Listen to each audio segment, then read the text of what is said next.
এখন বাজে সকাল 8টা আর আমরা বেরিয়ে গেছি আমাদের বাড়ির থেকে। আমরা যাচ্ছি উদয়পুর।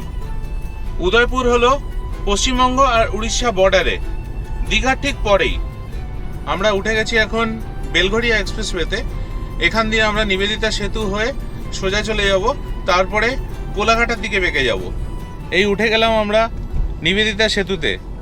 এখন রাস্তা তুখোড়, এতক্ষণ ঠিক ভালো লাগছিল না। বেলঘড়িয়া এক্সপ্রেসওয়ের অবস্থা খুব একটা ভালো নয়, চোখলা ওঠা রাস্তা, কিন্তু এখন ইন্টারন্যাশনাল স্ট্যান্ডার্ডের রাস্তা পেলাম। কলকাতা থেকে উদয়পুরের দূরত্ব হলো 203 কিলোমিটার আর সময় লাগবে 5 ঘন্টার মতো। এসে গেছি আজকে আমরা আমাদের প্রথম টোলে, নিবেদিতা সেতু টোল প্লাজা।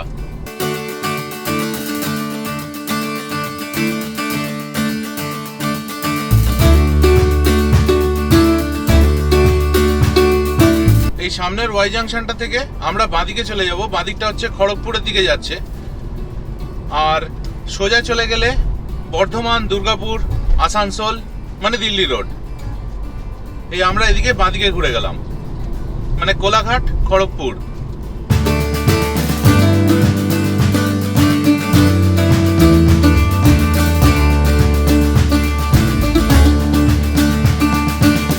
এতক্ষণ রাস্তায় পড়লো ব্যস্ত ব্যস্ত মোড়গুলো, তো এখানে ভীষণ ট্রাফিক ছিল, মানে চালাতে খুব অসুবিধা হচ্ছিল। এখন ফাঁকা রাস্তা, অসাধারণ লাগছে। হাইওয়ে ড্রাইভিং এনজয় করছি।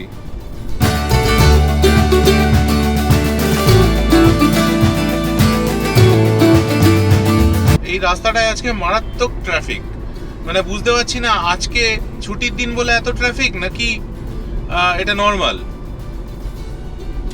এতক্ষণ ধরে অনেকগুলো ব্যস্ত মোড় ক্রস করে এলাম, সেখানে ট্রাফিক ছিল ঠিক আছে, কিন্তু তারপরে একটু ফাঁকা হতেই বেশ ভালোই চালাচ্ছিলাম, আবার এখন ট্রাফিকটা বেড়ে গেল।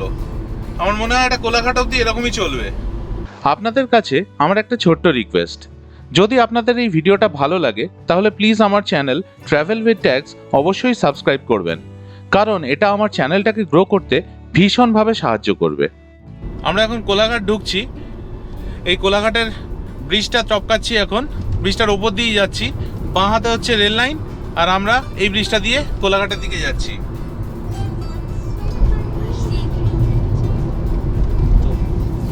আর ওই পাশ দিয়ে একটা ট্রেনও যাচ্ছে। এখন বাজে 9:40 আর আমরা ভাবছি কোলাঘাটেই দাঁড়িয়ে যাব, এখানে ব্রেকফাস্টটা সেরে নেব। কোলাঘাটে আমরা চলে এলাম কেএফসিতে ব্রেকফাস্ট করার জন্য। অনিন্দিতা কাউন্টারে গিয়ে অর্ডার দিচ্ছে আর আমরা তিনজনে ওয়েট করে বসে আছি। ব্রেকফাস্টে আমরা নিয়েছিলাম চিকেন বার্গার। এই ধরনের ব্রেকফাস্টে সময়টা অনেকটাই বেঁচে যায়, যেহেতু ব্রেকফাস্ট প্রিপারেশন টাইমটা অনেক কম। আমাদের এখন ব্রেকফাস্ট ডান কোলাঘাটে। এবার আমরা এগিয়ে যাচ্ছি আমাদের ডেস্টিনেশনের দিকে, উদয়পুর। সামনের এই মোড়টা দিয়ে আমরা বাঁদিকে চলে যাব নন্দকুমারের দিকে, আর সোজা চলে যাচ্ছে এখান থেকে খড়গপুর।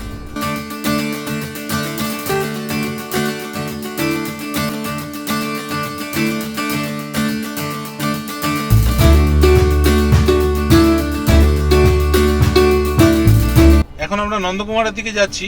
একটা মোড়ে আমরা জ্যামে আটকে গেছি। এইরকম প্রচুর জাংশন রয়েছে হাইওয়েতে যেখানে প্রচুর জ্যাম হয় রাস্তা পারাপারের জন্য। মানে এখানে যদি কোনো রকম আন্ডারপাস হতো না, খুব ভালো হতো, অনেক ইজ আউট হতো ট্রাফিক। এতক্ষণ ভালোই যাচ্ছিলাম, কিন্তু নন্দকুমারের বেশ খানিকটা আগে আবার বিরাট জ্যামে ফেসে গেছি। এই জ্যাম দেখে সত্যি বুঝতে পারছি না কতক্ষণে পৌঁছবো। এখন আমরা জ্যামে দাঁড়িয়ে রয়েছি, কখন এই জ্যাম কাটবে কিচ্ছু জানি না। পাশ দিয়ে এক ভদ্রলোক যাচ্ছিলেন বাইকে করে, আমি জিজ্ঞেস করলাম, লোকাল এখানকার, বললো যে রাস্তার কাজ হচ্ছে। মানে এত হাজারে হাজারে গাড়ি যাচ্ছে, আজকে ছুটির দিন, এই ট্যুরিস্ট স্পটগুলোয় যাচ্ছে, তাছাড়া কমার্শিয়াল ভেহিকলস ভর্তি, তারপরে এরকমভাবে রাস্তা বন্ধ করে রাস্তার কাজ হচ্ছে, কোনো লজিক নেই।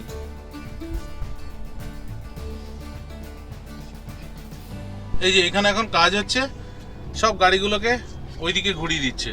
মানে এদের অসাধারণ প্ল্যানিং। যখন ট্রাফিক সব থেকে বেশি হবে তখন কাজটা এদের হবে। শুধুমাত্র ভগবানই জানেন কবে পৌঁছাতে পারবো, যা অবস্থা কিচ্ছু জানি না কতক্ষণে জ্যাম কাটবে।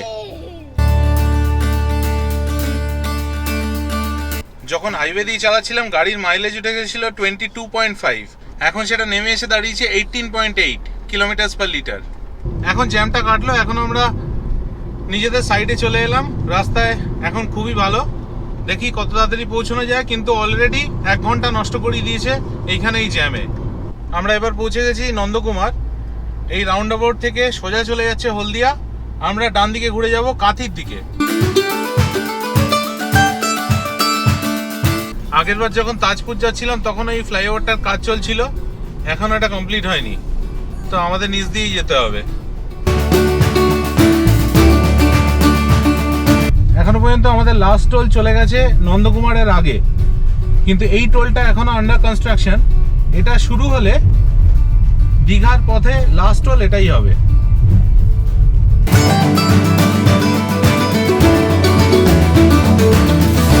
আমরা এখন নাচিন্দা দিয়ে যাচ্ছি, এখানেও জ্যাম। মানে আজকে আমাদের জ্যাম আর পেছন ছাড়ছে না, একদম ফলো করে চলেছে। আমরা এতক্ষণে কন্টাই এসে পৌঁছলাম, এইখান থেকে ডান দিকে চলে যাব কন্টাই বাইপাস। আজকে কলকাতা থেকে উদয়পুর আসতে আমাদের টোটাল টোল লাগলো 295 টাকা। এক্ষুনি আমরা চাউলখোলা ক্রস করলাম, চাউলখোলা দিয়ে বাঁদিকে চলে গেলে মন্দারমণি। মোস্ট প্রবাবলি আমরা কালকে মন্দারমণি যাব সকালবেলা। আর এখন আমরা এগিয়ে চলেছি দীঘার দিকে। আর এই স্ট্রেচটা হচ্ছে the most beautiful part of this road. কেন? কারণ গাছে ঘেরা পুরো। নন্দকুমারের পর থেকে এরকম রাস্তা ছিল অনেকটা, এখন রাস্তা ওয়াইডনিং এর জন্য পুরো গাছ কেটে সাফ করে দিয়েছে, তো ওই জন্য ওই রাস্তাটা এখন চওড়া তো হয়েছে, কিন্তু এই সৌন্দর্যটা নষ্ট হয়ে গেছে। এখান দিয়ে তাজপুর বাঁদিকে 5 কিলোমিটার। অবশেষে আমরা এসে গেছি এই দীঘা গেটের সামনে।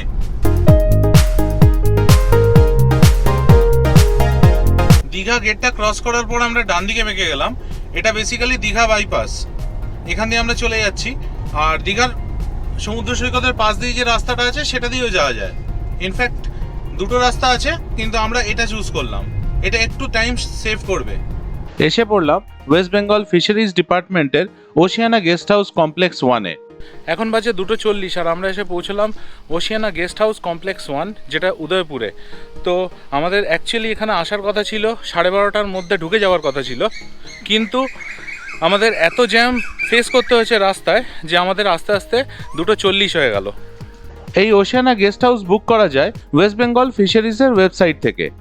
ওয়েবসাইটের লিঙ্কটা আমি ডেসক্রিপশন বক্সে দিয়ে দিলাম।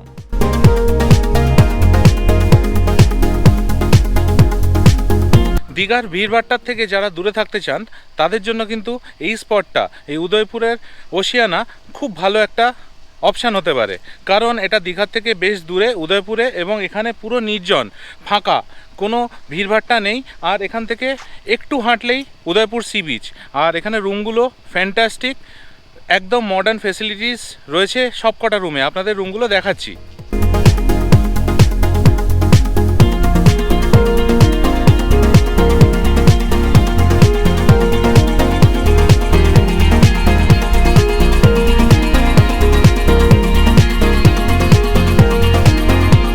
আপনারা যারা গাড়ি নিয়ে আসতে চান, যেরকম আমি আজকে গাড়ি নিয়ে এসেছি, তো এখানে কিন্তু অনেকগুলো গাড়ি রাখার জায়গা রয়েছে, ফ্রি পার্কিং রয়েছে।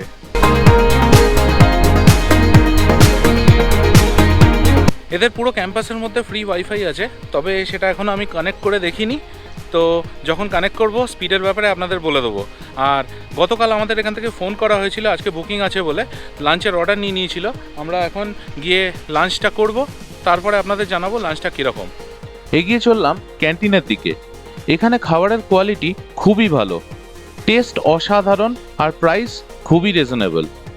আপনাদের যদি কোনো কমেন্টস বা কোয়েশ্চেন্স থাকে তাহলে প্লিজ সেগুলো আমাকে কমেন্ট বক্সে লিখে জানাবেন। এটা আমাদের রুমের এন্ট্রেন্স। আমরা যে রুমটা নিয়েছিলাম সেটা হচ্ছে পার্ক ফেসিং রুম। এই রুমটার প্রাইস হচ্ছে 2200 টাকা প্লাস ট্যাক্স। এবার আপনাদের রুমটা দেখিয়ে দিই তাড়াতাড়ি করে, কারণ আমার 2 পুচকে গেছে খেতে, ওরা চলে এলে এই রুম কিন্তু আর এরকম থাকবে না। চলুন রুমটা দেখিয়ে দিই। এটা হচ্ছে মেন দরজা, এখান দিয়ে ঢুকেই সামনে একটা বড় আলমারি, এটা একটা বড় খাট যার মধ্যে আমরা 4 জনেই শুতে পারবো। এখানে একটা সাইড টেবিল, ওই পাশে এসি, এসিতে চিল ঠান্ডা করে দিয়েছে, উপরে পাখা রয়েছে, সোফা রয়েছে, একটা টিভি রয়েছে, এখানে আরেকটা টেবিল, এখানে একটা আয়না, সাথে একটা ড্রেসিং টেবিল মতো, আর এখানে ডাস্টবিন রয়েছে, আর এই পাশে একটা আয়না রয়েছে, আর ওটা হচ্ছে বাথরুম। এটা হচ্ছে বাথরুম, বেশ বড়, নিট অ্যান্ড ক্লিন বাথরুম। এখানে কমোড, বেসিন, স্নানের জায়গা, আয়না আর গিজার।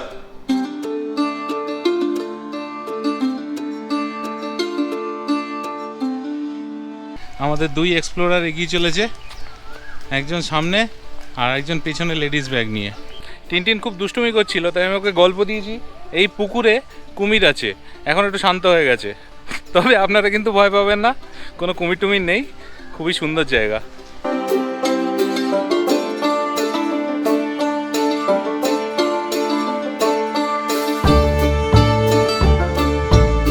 এখন একটা ভালো জিনিস হয়েছে যে রোদটা চলে গেছে, যদি রোদটা থাকতো তাহলে এখানে আসা মুশকিল হতো। বেশ কয়েকটা সিঁড়ি উঠে আমাদের ওদিকটায় যেতে হচ্ছে সমুদ্রের দিকে। এই সিঁড়ি পার হয়ে এসে যা দৃশ্য দেখলাম, বিউটিফুল, অসাধারণ, আপনাদের দেখাচ্ছি। বিশ্বাস করুন, এখানে যখন আসছিলাম সত্যি চিন্তায় ছিলাম। উদয়পুর বিচে আমি এইবার প্রথম এলাম। আমি ভাবছিলাম যে দীঘার মতো এত ভিড়ভাড়টা হবে না তো, কারণ আমার ভিড় সত্যি কথা বলতে ভালো লাগে না, ফাঁকা ফাঁকা জায়গায় আমি চুজ করি। কিন্তু এখানে এসে সত্যি অসাধারণ, কোনো ভিড় নেই, আপনাদের দেখাচ্ছি, দেখুন জাস্ট।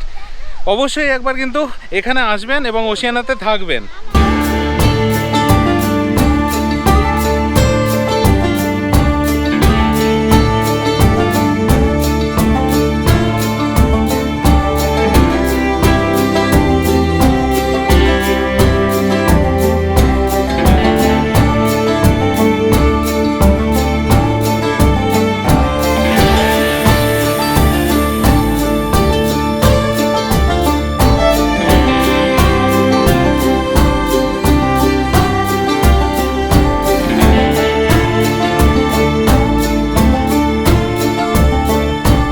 আমরা এখন যে জায়গাটায় দাঁড়িয়ে আছি এটা হচ্ছে ওশিয়ানা বিচ, আর ওই সামনে যেটা দেখা যাচ্ছে সেটা হচ্ছে উদয়পুর বিচ।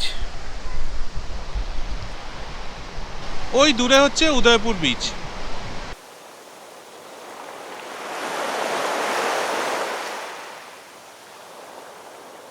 আর আমার ঠিক পেছনেই হচ্ছে এই অসাধারণ দৃশ্য, ঝাউবন। একবার জাস্ট দেখুন, পুরো যতদূর চোখ যাচ্ছে শুধু ঝাউবন আর ঝাউবন।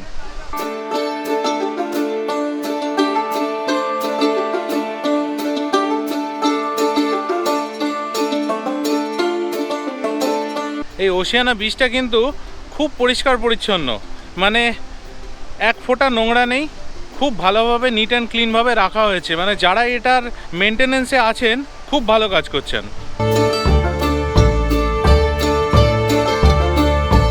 এই যে রাস্তাটা, যেটা ওশিয়ানা গেস্ট হাউস থেকে ডাইরেক্টলি আসছে ওশিয়ানা বিচ অবধি, সেই রাস্তাটার পাশেই একটা 3 তলা টাওয়ার আছে।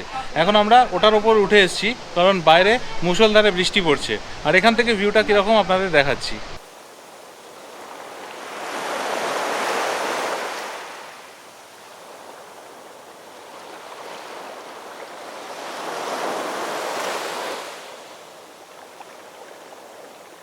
আপনাদের একটা ইনফরমেশন দিয়ে রাখি, এদের এখানে যে ফ্রি ওয়াইফাই আছে ওশিয়ানাতে, সেটা স্পিড খুবই ভালো।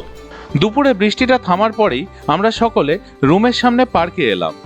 গোগল আর টিনটিন এক এক করে দোলনা চড়তে শুরু করে দিল, আর আমি কিছু ড্রোন থেকে ছবি তুললাম। ইভিনিং স্ন্যাক্সে নিলাম আমরা চিকেন পকোড়া আর ফিশ ফিঙ্গার, দুর্দান্ত টেস্ট ছিল। আজকের গল্প এই পর্যন্তই। এর পরের দিন আমরা কলকাতা ফেরার পথে ঘুরে নিয়েছিলাম তালসারি আর মন্দারমণি। মন্দারমণিতে আমরা আমাদের লাঞ্চটাও সেরে নিয়েছিলাম। এই দুই জায়গাতেই তুলেছিলাম বেশ কিছু ড্রোন শটস। সেই গল্প আসছে খুব তাড়াতাড়ি আমার ইউটিউব চ্যানেল ট্রাভেল উইথ ট্যাগসে, তাই দেখতে থাকুন আমার চ্যানেল। আর যদি ভিডিওটা ভালো লাগে তাহলে আমার channel travel with tags subscribe করার অনুরোধ রইল। ভালো থাকবেন।